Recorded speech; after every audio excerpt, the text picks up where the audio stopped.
Environmental movements one और many. देखिए, environment के बारे में जो अभी तक हम डिस्कस कर चुके हैं उसमें हमने देखा कि किस प्रकार इंटरनेशनल लेवल पर कॉन्फ्रेंसेस हुई हैं, ट्रीटीज साइन हुई हैं, स्टेट गवर्नमेंट्स के द्वारा भी बहुत से स्टेप्स उठाए गए हैं इन्वायरमेंट को कंजर्व करने के लिए। लेकिन इसके अलावा लोकल लेवल पर भी लोकल कम्युनिटीज़ के द्वारा विभिन्न तरीके से मूवमेंट्स चलाए गए हैं इन्वायरमेंट को कंजर्व करने के लिए। तो इस तरह से हम कह सकते हैं कि इन्वायरमेंट के कंजर्वेशन के लिए दो लेवल पर स्टेप्स उठाए गए हैं, एक तो गवर्नमेंटल लेवल पर और दूसरा लोकल लेवल पर लोगों के द्वारा। और इम्पोर्टेंट रोल प्ले रहा है इनमें एनजीओज़ का, नॉन गवर्नमेंटल ऑर्गेनाइजेशंस का, जो लोगों को इन्वायरमेंट के कंजर्वेशन के लिए अवेयर करते हैं और उनकी आवाज़ गवर्नमेंट तक पहुंचाते हैं। यहाँ वन का मतलब क्या है? वन का मतलब है कि इन सभी मूवमेंट्स का एम एक ही है, इन्वायरमेंट को कंजर्व करना। और मैनी का मतलब ये मूवमेंट्स मैनी कॉन्टेस्ट में डिफरेंट कंट्रीज़ में डिफरेंट ग्रुप्स या लोगों के द्वारा चलाए गए हैं। जैसे जो मूवमेंट्स ऑस्ट्रेलिया में हो रहा है, अमेरिका में हो रहा है, उनका कॉन्टेस्ट अलग हो सकता है जो मूवमेंट्स इंडिया में हो रहा है उससे। मतलब इंडिया, अमेरिका और ऑस्ट्रेलिया में जो मूवमेंट्स चलाए गए हैं उनका इंडिया में जो मूवमेंट्स चलाए गए हैं उससे उनका कॉन्टेस्ट अलग हो सकता है, लेकिन इन सभी का ब्रॉडर ऑब्जेक्टिव एक ही है और वो है इन्वायरमेंटल कंजर्वेशन। तो इस तरह से जो मूवमेंट्स लोकल लेवल पर हो रहे हैं वो बहुत ही वाइब्रेंट और पावरफुल सोशल मूवमेंट के रूप में उभर कर सामने आए हैं, जो कि गवर्नमेंट पर प्रेशर बनाते हैं इन्वायरमेंट के कंजर्वेशन के लिए।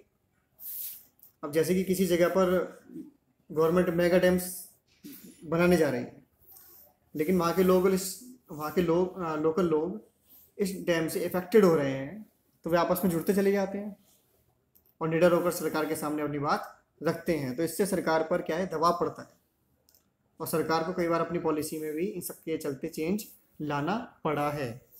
इस तरह के movements all over the world local communities या पीपल्स के द्वारा चलाए गए हैं, जो कि काफ़ी बड़ी संख्या में जो है सफल रहे हैं। तो इस तरह से इन मूवमेंट्स को हम तीन तरह की कैटेगरी में डिवाइड कर सकते हैं। First is forest movement, second is movement against mining, third is movement against mega dams. तो फॉरेस्ट मूवमेंट बहुत सी कंट्रीज़ में चलाया गया है, जैसे Mexico, Chile, Brazil, Malaysia, Indonesia, continental Africa and India. ये तो सिर्फ कुछ एग्जांपल हैं, इसके अलावा ऐसी बहुत सी कंट्रीज़ हैं जिनमें लार्ज स्केल पर मूवमेंट्स हुए हैं। तो फॉरेस्ट मूवमेंट में जो इंडिजीनियस पीपल हैं, जिन्हें ट्राइबल पॉपुलेशन कहा जाता है, उन्होंने फॉरेस्ट के कंजर्वेशन के लिए या कहेंगे अपने अधिकारों के लिए आवाज़ उठाई है। इन्होंने इलीगल तरीके से जो पेड़ काटने के खिलाफ लोकल कम्युनिटी द्वारा आवाज़ उठाई गई है। और ये मूवमेंट्स कभी कभी बहुत कॉम्प्लेक्स हो जाते हैं, क्योंकि इसमें जो है स्टेक होल्डर्स वो बहुत ज़्यादा हैं। जैसे किसी कंपनी को पेड़ काटने का राइट मिला, लेकिन इसके खिलाफ वहाँ की जो लोकल कम्युनिटी है उसने मूवमेंट शुरू कर दिया, तो इससे उस कंपनी के राइट्स पर भी इफेक्ट पड़ेगा। तो वो जो है प्रेशर करती है गवर्नमेंट को कि वो जो लोग मूवमेंट कर रहे हैं उन पर ध्यान ना दें। उधर मूवमेंट कर रहे लोग गवर्नमेंट को प्रेशराइज करते हैं कि अपनी बात मनवाने के लिए। जैसे कि में उत्तराखंड में जो चिपको आंदोलन था, ये बड़ा एग्जाम्पल है इस बात के लिए, क्योंकि वहाँ पर टेंडर मिला था एक जो गेम्स के लिए बैट होते हैं उनको बनाने वाली एक कंपनी थी, उसको टेंडर मिला था पेड़ काटने के लिए। तो वहाँ के लोकल लोगों ने मूवमेंट किया। तो इस तरीके से इन मुद्दों पर जो पॉलिटिक्स होने लगती है। Second is movement against mining. ये इशू तब से बहुत ज़्यादा इमर्ज हुआ जब से माइनिंग करने की परमिशन एमएनसीज़ को दी जाने लगी। ये एमएनसीज़ माइनिंग करके रिसोर्सेज को अपने कंट्री ले जाती हैं, मतलब फ़ायदा दूसरी कंट्री को हो रहा है और रिसोर्सेज का लॉस हमारा हो रहा है। ये इश्यू ख़ासतौर पर डेवलपिंग कंट्रीज़ में बहुत ज़्यादा इमर्ज हुआ, क्योंकि अधिकतर डेवलप कंट्रीज़ डेवलपिंग कंट्रीज़ को अच्छे रॉ मटेरियल के सोर्स के रूप में देखती हैं, और इस माइनिंग के काम में पोल्यूशन बहुत ज़्यादा होता है, तो और सेफ्टी मेजर्स भी फॉलो नहीं किए जाते, जिस वजह से एक्सीडेंट होने के चांसेस बहुत ज़्यादा होते हैं। तो इन सभी वजहों से लोकल लेवल पर माइनिंग के खिलाफ बहुत से ऐसे मूवमेंट्स हैं जो चलाए गए। इसमें सबसे अच्छा एग्जांपल है फिलीपींस का, जिसमें बहुत से ग्रुप्स के द्वारा एमएनसी, जिसका नाम था वेस्टर्न माइनिंग कारपोरेशन, इसके खिलाफ मूवमेंट चलाया गया। और मज़े की बात तो ये थी कि इसका विरोध खुद इसके अपने देश ऑस्ट्रेलिया में हुआ था। इस कंपनी का जो विरोध था एमएनसी का, अपने ही देश ऑस्ट्रेलिया में हुआ। तो ये कुछ मूवमेंट्स हैं इस तरीके से माइनिंग के खिलाफ। Next is movement against mega dams. ठीक है, मेगा डैम्स बनाने के लिए काफ़ी स्पेस की ज़रूरत होती है, तो इसके लिए जिस तरह जगह पर डैम्स कंस्ट्रक्ट हो रहा है, तो वहाँ की कम्युनिटी को वहाँ से हटाकर दूसरी जगह रिहेबिलिटेट किया जाता है, जिस वजह से उस कम्युनिटी के लाइवलीहुड पर ब्रॉडली असर पड़ता है। तो इस वजह से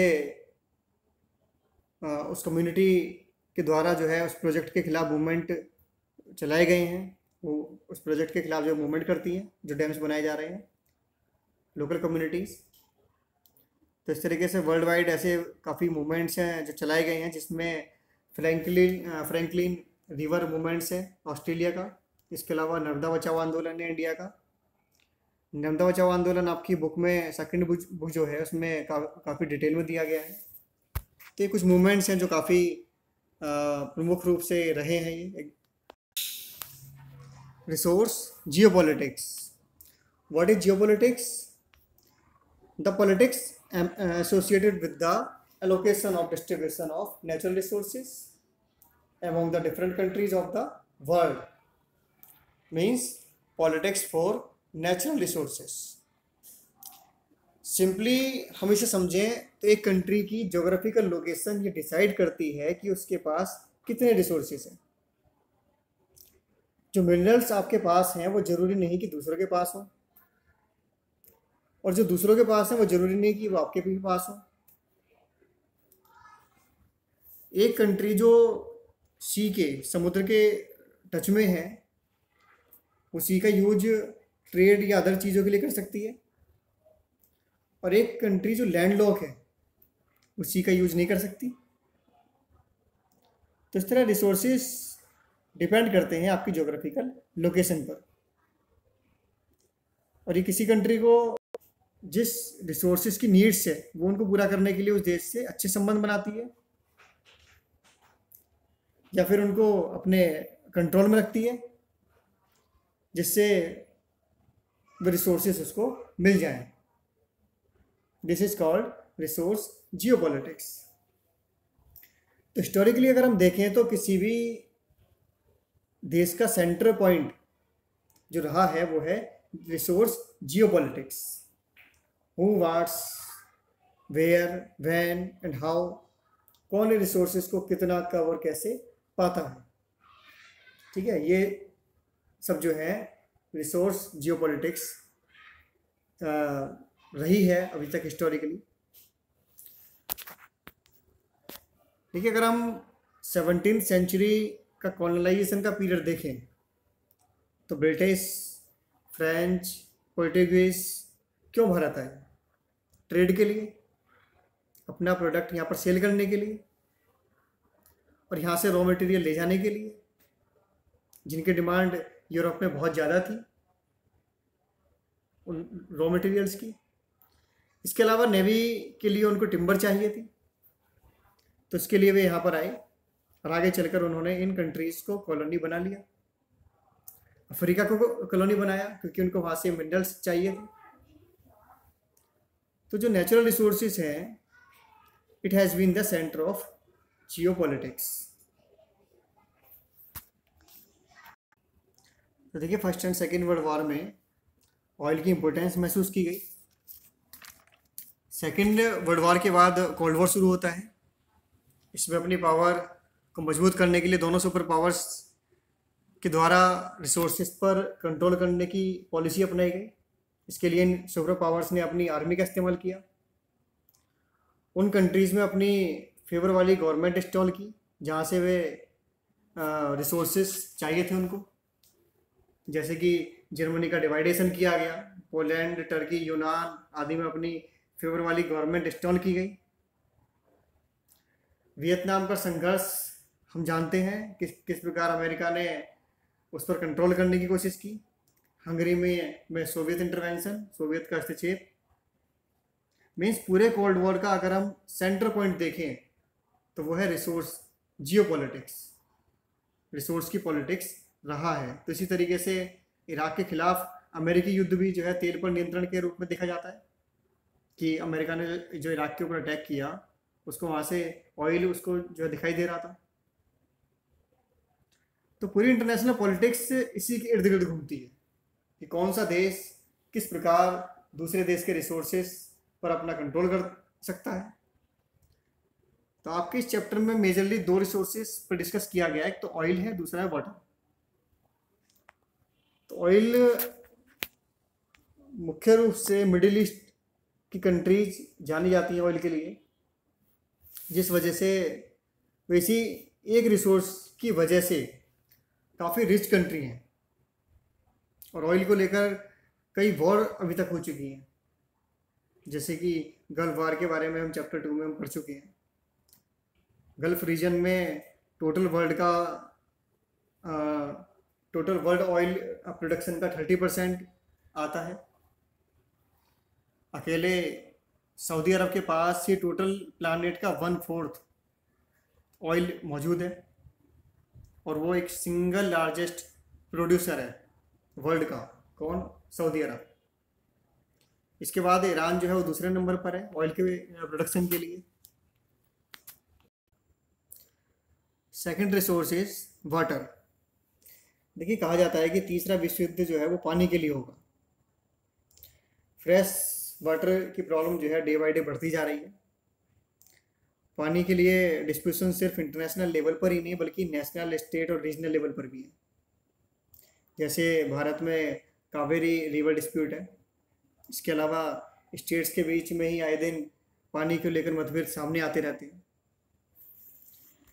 इसके अलावा down stream states, up stream states के बीच भी डिस्प्यूशन देखे गए हैं। देखिए, डाउन स्ट्रीम स्टेट्स कौन सा होता है? नदी जैसे ऊपर से नीचे की ओर फ्लो करती है तो ऊपर वाला स्टेट जहाँ से पानी फ्लो होकर आ रहा है वो होगा अप स्ट्रीम स्टेट, और नीचे वाला स्टेट जिस ओर पानी फ्लो हो रहा है वो होगा डाउन स्ट्रीम स्टेट। तो मान लीजिए ऊपर वाले स्टेट ने डैम बना दिया तो नीचे वाले स्टेट को पानी जो है वो रुक जाएगा। तो इस प्रकार स्टेट के बीच में डिस्प्यूशन देखने को मिलते हैं। यहाँ पर दो एग्जाम्पल हम ले सकते हैं। First is between Israel, Jordan and Syria in 1950 and 1960s के डिकेड का है। And second is conflict between Turkey, Syria and Iraq over the construction of dam. देखिए, तीनों देशों के बीच कॉन्फ्लिक्ट रहा है यूफ्रेट्स रिवर पर डैम्स के कंस्ट्रक्शन को लेकर। तो ये कुछ डिस्प्यूशन है जो वाटर के ऊपर हैं और ये माना जा रहा है कि पानी की जो समस्या जिस तरीके से बढ़ती जा रही है, अब थर्ड वर्ल्ड वार जो है वो पानी के लिए हो सकता है। तो ये पानी जो है बड़ा मेजर प्रॉब्लम, बड़ा मेजर इशू जो है वो बनता जा रहा है। Indigenous peoples and their rights. देखिए, इंडिजीनियस पीपल्स की यूएन द्वारा जो डेफिनेशन दी गई है तो किस तरीके से डिफाइन की गई है, वो क्या कहता है? Indigenous population as comprising the descendants of peoples who inhabited the present territory of a country at the time when persons of a different culture or ethnic origin arrived there from other parts of the world and overcame them. Means जो लोग उस जगह के original inhabitants थे, मतलब शुरू से ही जो लोग वहाँ रहते थे और जब बाहर से लोग नहीं आए थे। जैसे अफ्रीका के लोग वहाँ के जंगलों में रहते थे और वे उस लैंड पर तब से रहते थे जब बाहर से लोग नहीं आए थे और उन्होंने उस लैंड को ऑक्यूपाई नहीं किया था। जो बाहर से जो लोग आए थे उन्होंने उसको ऑक्यूपाई नहीं किया था, वो तब से रहते थे, सबसे जो पुराने टाइम से।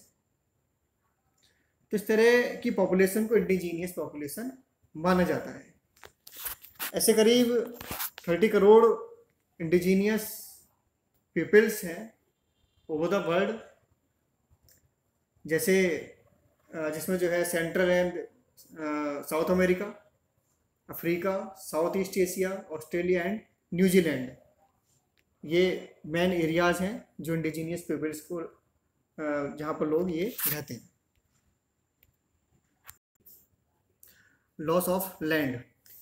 देखिए, जो भी इंडिजीनियस पीपल जहाँ भी रहते हैं, चाहे वो माउंटेन हो, डिजर्ट हो, फॉरेस्ट हो, जिस एरिया में भी वो रहते हैं, वे इस एरिया को उस एरिया पर अपना राइट मानते हैं, क्योंकि वे वहाँ पर सदियों से रहते आ रहे हैं, क्योंकि वे इस एरिया पर ही डिपेंडेंट है।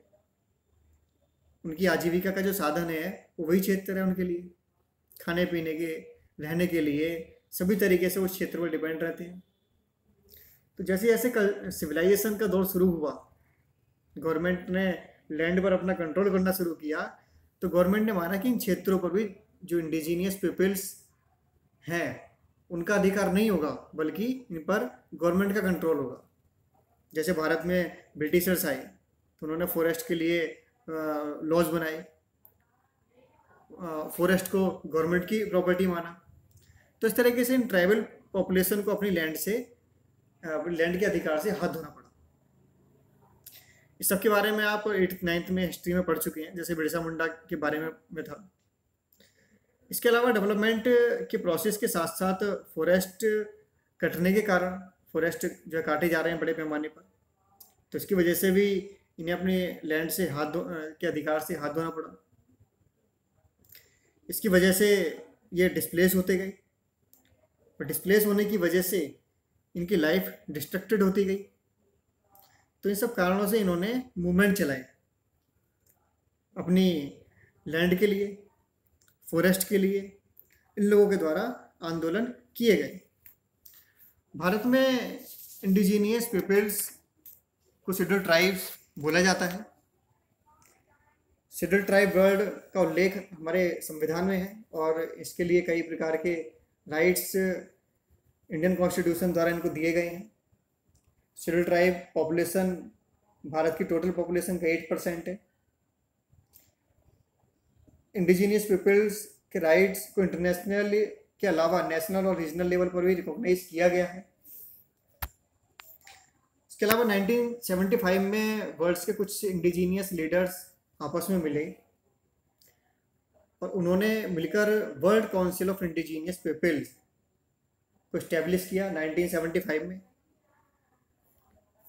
और ये जो काउंसिल है, world council of indigenous people, ये वर्ल्ड के टॉप जो 11 NGO हैं इंडिजीनियस पीपल्स के, उनमें से ये पहली संस्था बनी जिसका काम UN में इंडिजीनियस पॉपुलेशन को लेकर कंसल्टेशन का काम इसको करना था।